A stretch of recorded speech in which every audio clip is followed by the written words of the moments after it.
who have influence within their social networks. So, you know, an example of an opinion leader might be Rowan, might be Gary. These are people who are respected. If they say to their friends, you know, condom usage is actually going to help save your life, it can prevent infection, the thought is that your friends would follow you. They would listen to what you say. They would listen to what you say as opposed to someone who has less influence. So this program has been in existence for about 3 years. We've recruited and trained 110 opinion leaders. Now, it might not sound like a large number, but yeah, that's a lot of people. And looking at the other DF programs around the country, they struggle often in their cities to recruit individuals to be successful for many reasons. I mean, HIV is sort of what happens, you know, for many different reasons. It is a sexually transmitted infection, but why it happens is different for each person. We do HIV testing now at 13th and Locust, which is at the heart of the neighborhood. And this, you know, is where you are going to find, how do I say this? Every week that we do testing there, we identify a new positive. Wow. Every single week. Wow. I don't want to, you know, compromise anyone's confidentiality. This week we found one. Last week we found two.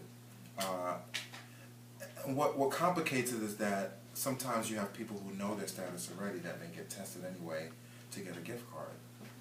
And this is troubling for us because it makes it hard to say exactly what the true seropositivity rate is. How many positives that you find versus those who you've tested are negative. But we're finding that every single week we are identifying positive, and 9 times out of 10 it's going to be a black gay man. And it goes across age range, it goes across class. I can identify a positive who this person is in their 60s. This person makes lots of money. I can identify someone who is 18, they have no job, they dropped out of high school, and you know, for all intents and purposes, this person is in poverty. It really makes this work, you know, challenging, and these individuals that we've recruited, their job is to go out and to talk to their friends. And many of them have told us that, you know, their friend calls them and says, you know, this person is coming over, I don't have any condoms, what do I do? One of those people went to this person's house and dropped off condoms to make sure that their friend did not engage in unprotected sex. By identifying individuals who are positive at 13th and Locust, our goal is to link them to care. You know, part of, I'm hearing a lot of anti-Obama talk in here. I'm sorry, I am actually a pro-Obama person. I do think it's historic. I think that we have not had this opportunity ever in our history.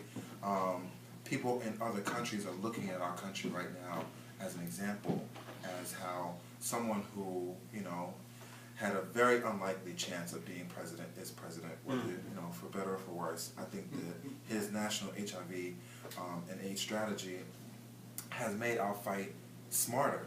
Before, they were just pouring money in all sorts of directions. He's like, no, I want you to find positives. I want you to link them to care. That is the way that you are going to reduce the transmission rate. And we see this. We see that if a person finds out that they're positive, one, if I diagnose someone on Wednesday, if they get an appointment next week, if they take treatment, in 3 months they could be undetectable. In 3 months. You know, I started off working at Mazzoni probably 10 plus years ago. When I diagnosed someone as positive, their doctor was saying a year and a half to become undetectable. Oftentimes people were suicidal. I had to 302 a young lady when she found out that she was positive because she kept saying she was going to kill herself. Today, that is not the case. A year and a half, now 3 months. Right now we are in a place where if